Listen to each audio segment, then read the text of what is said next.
Hello. Hello. कौन है रे? का नाम बातो? विकास भोजपुरिया हमार नाम। अच्छा। अरे बाबू तो कौन भोजपुरिया होवे? ओसे हमरा कुछ लेवे देवे के नहीं खे। पहले कार है हमरा पता नहीं खे। बाकी रे अब हमरा घर के इज्जत बाड़ी बुझले। ऐसे तोर भलाई यही में बा कि वो सब बात के सपना समझ के भुला जो ना तो हमरा गोली मारे में कोनो टाइम ना लगी। अरे बोले गोली मार दो लेकिन एक बार बात करा दो। ये साला प्यार करे वालन के जिंदगी भी झंड बा फिर भी सरवन के घमंड बा।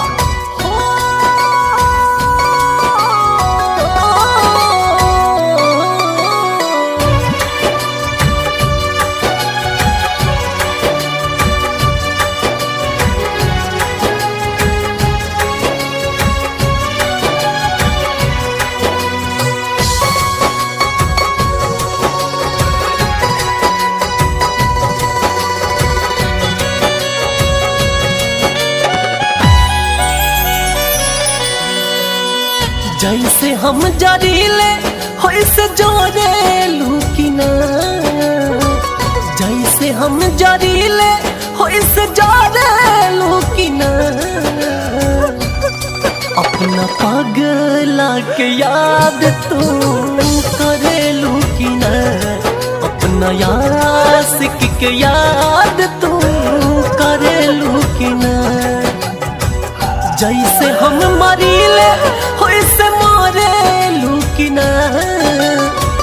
जैसे हम जरीले वैसे जारे लुकिना। अपना पगला के याद तू करे लुकिना। अपना यासिक के याद तू करे लुकिना। बताओ आखिर हमरा में क्या कमी है? तू हमरा साथ ऐसे कर देलू। तू हमरा से कह तू हम अपन जान निकाल के दे देती। हमरा साथ तू ऐसे क्यों करलू? हमरा के छोड़ के दूसरा के साथ क्यों करलू? बताओ हमरा के चला जिंदगी जियान बुरा हो गइल हाल हो। जहिया से चल गइलू जान ससुराल हो।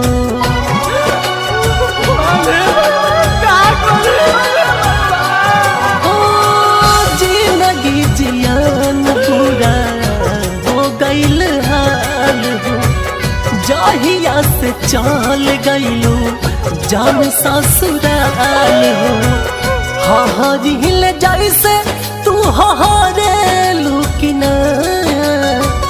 हरिल जैसे तू हरे लुकिना। अपना पहिला के याद तू करे लुकिना।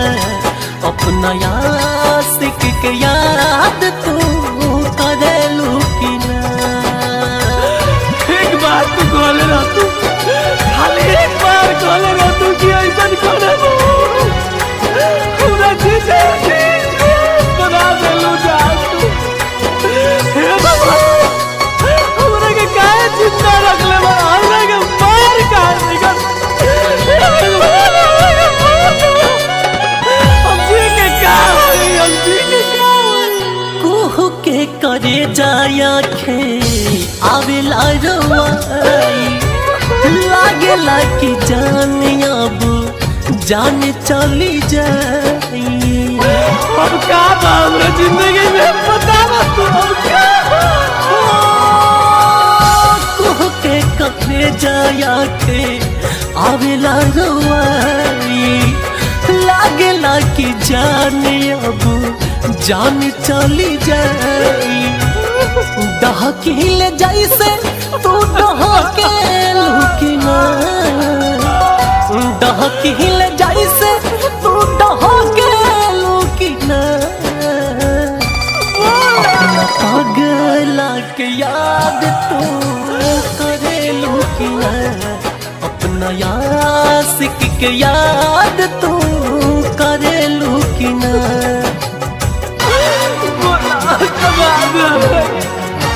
हमरा के बाद हम कहियो पूछ ना करे जान लिया तेरा आशिक मर गइल लेकिन आज तू हमरा के